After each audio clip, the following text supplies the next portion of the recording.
Welcome to Nanak classes. दोस्तों, Nanak classes के YouTube channel पे आपका स्वागत है। आज हम बात करते हैं 1 व 2 अगस्त 2021 के राजस्थान करंट अफेयर्स की, क्योंकि कल संडे था। संडे के दिन आपको वीकली टेस्ट उपलब्ध कराया गया था, इसलिए 1 व 2 अगस्त 2021 के जितने भी most important Rajasthan current affairs के क्वेश्चन बनते हैं, आज हम उनका डिस्कस करेंगे। पूरा वीडियो ध्यान से देखना और लास्ट में मैं आपसे क्वेश्चन पूछूंगा जिनके जवाब आपको कमेंट बॉक्स में देना है। दोस्तों, वीडियो अच्छा लगे लाइक कर देना, शेयर कर देना। अगर आप चैनल पे नए हैं तो इसको सब्सक्राइब कर लेना, इसके पास लगे बेल आइकन के घंटे को दबा लेना, ताकि जो भी वीडियो अपलोड हो आप तक उसका नोटिफिकेशन पहुंच सके। तो स्टार्ट करते हैं टुडे मोस्ट इंपोर्टेंट क्वेश्चन। सभी विद्यार्थियों को हार्दिक शुभकामनाएं, श्रावण महीने की हर हर महादेव और गुड मॉर्निंग के साथ इस क्लास की शुरुआत होने जा रही है, तो जल्दी से सेशन को शेयर कर दीजिए। पहला क्वेश्चन देखिए, 72वें वन महोत्सव की शुरुआत हो चुकी है राजस्थान में। कौन से 72वें वन महोत्सव की शुरुआत के साथ घर घर औषधि योजना का शुभारंभ कब से हुआ? लगा लेना स्टार, बहुत ही इंपॉर्टेंट है। देश का पहला ऐसा राज्य जिसने घर घर औषधि योजना की शुरुआत की है वो हमारा राजस्थान है, और इसकी शुरुआत कल से हो गई। 1 अगस्त 2021 से इसकी शुरुआत होगी। साथ में तो किसकी हुई है? 72वां वन महोत्सव बनाया जाना शुरू हो चुका है। और इस योजना के तहत ही, क्योंकि इस 72वें वन महोत्सव की थीम क्या रखी है पता है? 2021 की घर घर औषधि योजना। तो इसका शुभारंभ 1 अगस्त 2021 को। तो 72वें वन महोत्सव की एक तो थीम ध्यान रखना, घर घर औषधि योजना है।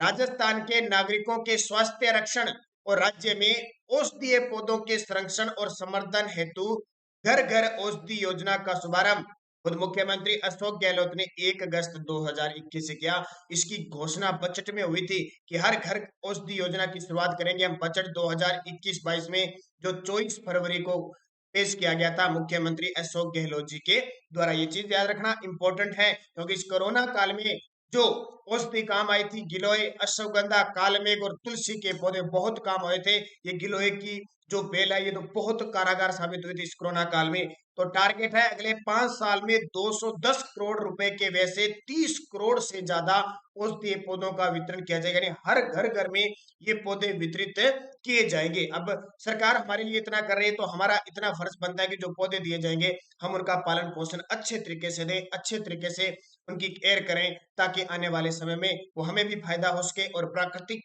पर्यावरण के दृष्टि से भी हमें मजबूत तंत्र मिल सके। तो देखिए, घर घर औषधि योजना, घर घर औषधि योजना के तहत सांचौर विधानसभा क्षेत्र में कालमेघ, अश्वगंधा, तुलसी, नीम, गिलोय के औषधीय पौधों का वितरण हो चुका है। इसकी शुरुआत ध्यान रखना जयपुर से हुई है। कहां से?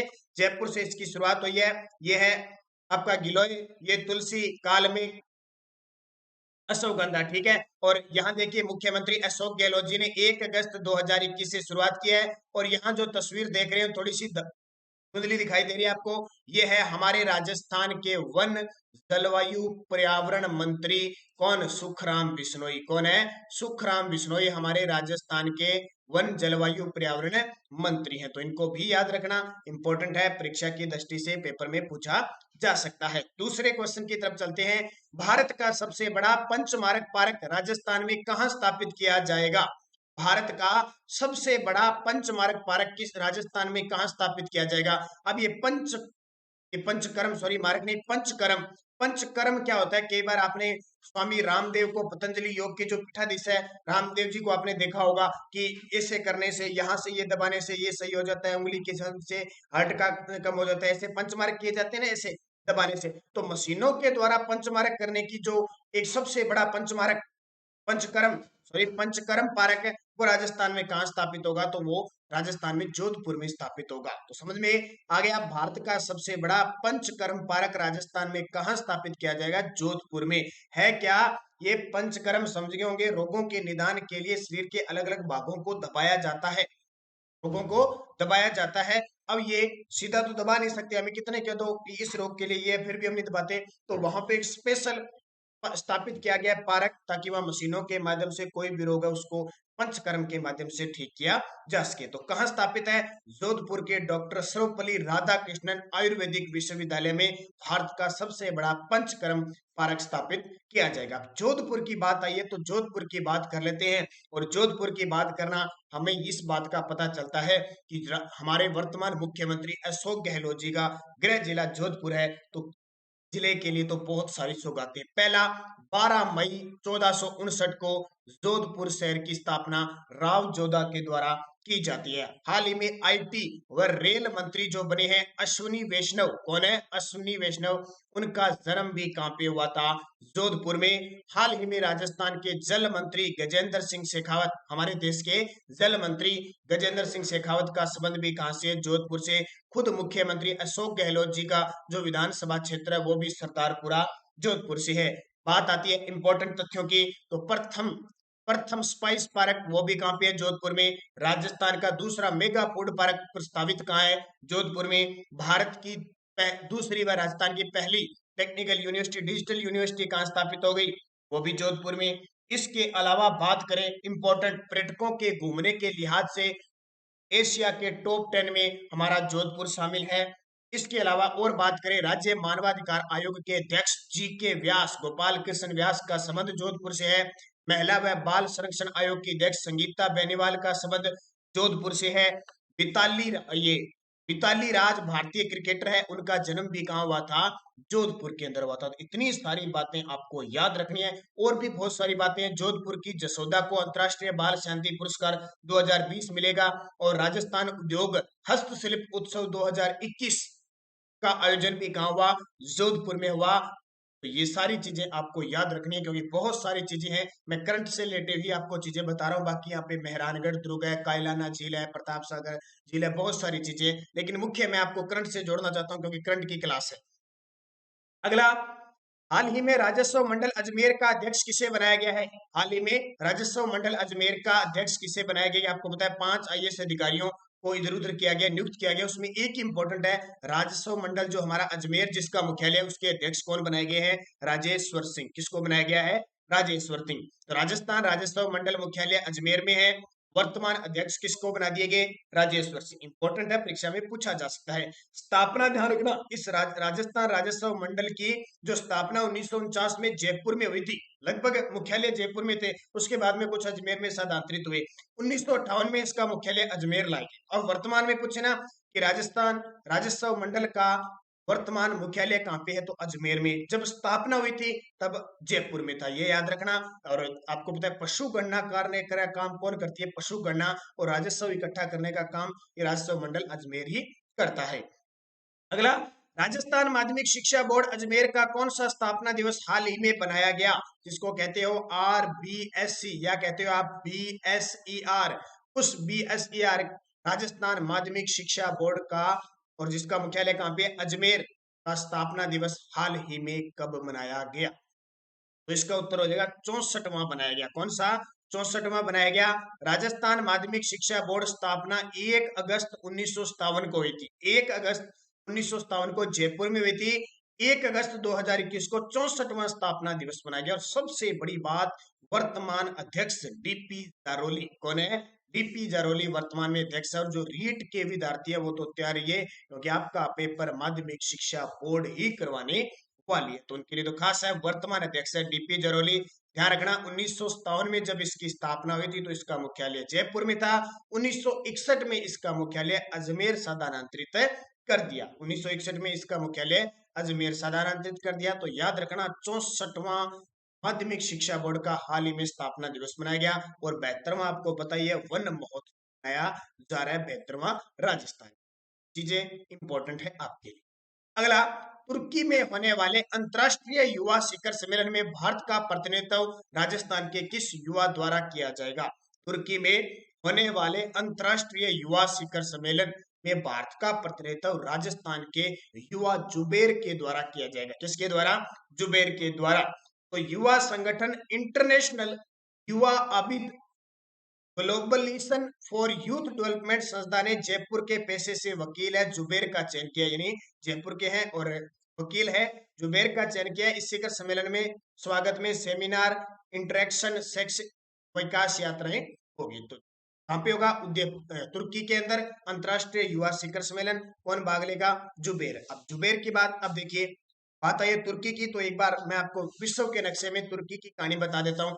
ये देखिए, ये हमारा एशिया, ये है एशिया, ये अफ्रीका, ये यूरोप, ये उत्तरी अमेरिका, ये दक्षिणी अमेरिका, ये ऑस्ट्रेलिया और नीचे यहाँ पे अंटार्कटिका है। 7 महाद्वीप है विश्व के।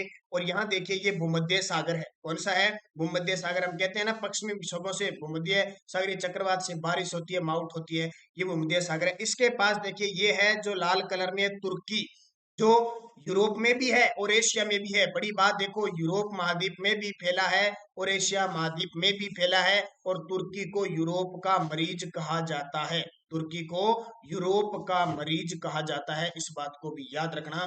तुर्की कौन सा देश? दो, यूरोप और एशिया महाद्वीप। और इसकी राजधानी है इस्तांबुल। क्या राजधानी है? तुर्की की राजधानी इस्तांबुल। तो ये चीजें आपको याद रखनी है। थोड़े से विश्व के पटल में मैंने आपको दिखा दिया। छठा क्वेश्चन देखिए, सीमावर्ती क्षेत्रीय विकास कार्यक्रम बीएडीपी कब शुरू किया गया? ये क्वेश्चन इतने इंपॉर्टेंट है कि इनका करंट से कोई लेना देना नहीं, पेपर में आते ही आते हैं। सीमावर्ती क्षेत्रीय विकास कार्यक्रम जिसको कहते हैं बीएडीपी, कब शुरू किया गया? तो इसका उत्तर हो जाएगा 1986-87 में। सीमावर्ती का मतलब राजस्थान के 4 सीमावर्ती, श्री गंगानगर, बीकानेर, जैसलमेर और बाड़मेर, 4 राज्यों में ही यह कार्यक्रम चलाया जाता है। कब से शुरू किया? 1986-87 में 4 जिलों के 16 विकास खंडों में चलाया गया। 7वीं पंचवर्षीय योजना में 100% ये केंद्र प्रवर्तित कार्यक्रम था। यानी 7वीं पंचवर्षीय योजना थी, यानी पूरा का पूरा खर्चा केंद्र लगाते थे। लेकिन 2016-17 से इस कार्यक्रम में केंद्र और राज्य का योगदान 60-40% है। 60-40%। और बड़ी बात मैं बता देता हूँ, सीमावर्ती क्षेत्रीय विकास कार्यक्रम वास्तव रूप से ये मैं मिसाल खुद मैं पेश करता हूं, मैं खुद इसका उदाहरण देता हूं। हम जिस बॉर्डर पे रह रहे हैं वहां एकदम पाकिस्तान बॉर्डर के पास हम रह रहे हैं इस टाइम, यानी हमारे से पाकिस्तान बॉर्डर 6 से 7 किलोमीटर महज है, ज्यादा से ज्यादा। तो हमें क्या है, बीएसएफ, क्योंकि बीएसएफ रहती है, बीएसएफ के द्वारा इस सीमावर्ती क्षेत्रीय विकास कार्यक्रम के तहत स्कूलों वगैरह में बहुत सारा खेलों का सामान है और भी दिया जाता है। जैसे स्पेशल हमारे गांव के अंदर एक लाइब्रेरी स्थापित की गई है 2014 से, बीएसएफ के द्वारा लाइब्रेरी स्थापित की गई है स्पेशल। और आज इतनी बढ़िया चल रही है, जैसे किसी की सरकारी या किसी की खुद की होती है वैसे नहीं चलती है, सामुदायिक चल रही है।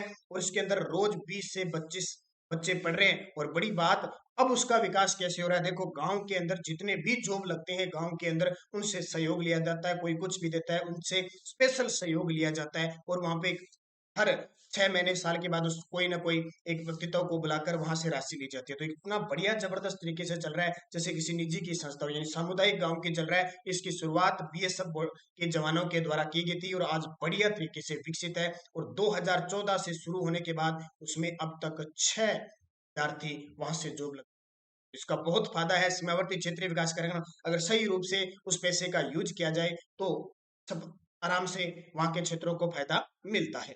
अब पिछले वीडियो का क्वेश्चन था, भारत का 52वां टाइगर रिजर्व कौन सा बना? भारत का 52वां टाइगर रिजर्व कौन सा बना? तो इसका उत्तर था रामगढ़ विषधारी। और कहां पे है? बूंदी के अंदर। और 5वें की मांग कौन सी उठ रही है? कुंभलगढ़ की। अब आपके लिए क्वेश्चन फॉर यू, 11 दिसंबर 2020 को राजस्थान के नए मुख्य सूचना आयुक्त का पद ग्रहण किया है। 11 दिसंबर 2020 को राजस्थान के नए मुख्य सूचना आयुक्त डॉक्टर पलक वर्मा, निरंजन कुमार, एमएल लाटर, डीबी गुप्ता। सही जवाब आपको कमेंट बॉक्स में देना है। अब पिछले क्वेश्चन आपके क्या थे? तिलिस्वा महादेव का मेला किस जिले में लगता है? आपका उत्तर था भीलवाड़ा। Very good. केला बावड़ी किस जिले में है? डूंगरपुर में। इसका जवाब भी आपका सही था। राजस्थान में पंचायती राज की शुरुआत किस पंचवर्षीय योजना में हुई? तो दूसरी में, क्योंकि आपको पता है 2 अक्टूबर 1959 को इसकी शुरुआत हुई थी, उस समय दूसरी पंचवर्षीय योजना थी। नारियल पूर्णिमा कब मनाई जाती है? तो श्रावण पूर्णिमा को। श्रावण पूर्णिमा का मतलब क्या है कि रक्षाबंधन के दिन नारियल पूर्णिमा बनाई जाती है। और सन्यासियों द्वारा पहने जाने वाले वस्त्र को कोपिन कहते हैं। सन्यासियों द्वारा पहने जाने वाले वस्त्र को क्या कहते हैं? कोपिन कहा जाता है। ये पांचों के पांचों क्वेश्चन ध्यान रखना, जो रीट लेवल फर्स्ट के विद्यार्थी है पर्यावरण के, वहां ऐसे प्रकार के क्वेश्चन आपसे पूछे जाएंगे। अब आपके लिए नेक्स्ट जो है, पोथीखाना चित्रकला संग्रहालय कहाँ स्थित है?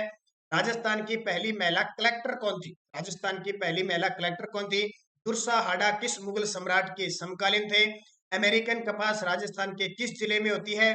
और 2011 में राजस्थान लोक सेवा आयोग के सदस्यों की संख्या कितनी थी? अध्यक्ष सहित 2011 में राजस्थान लोक सेवा आयोग की सदस्य की संख्या कितनी थी? अमेरिकन कपास राजस्थान के किस जिले में होती है? दुर्सा आडा किस मुगल सम्राट के समकालीन थे?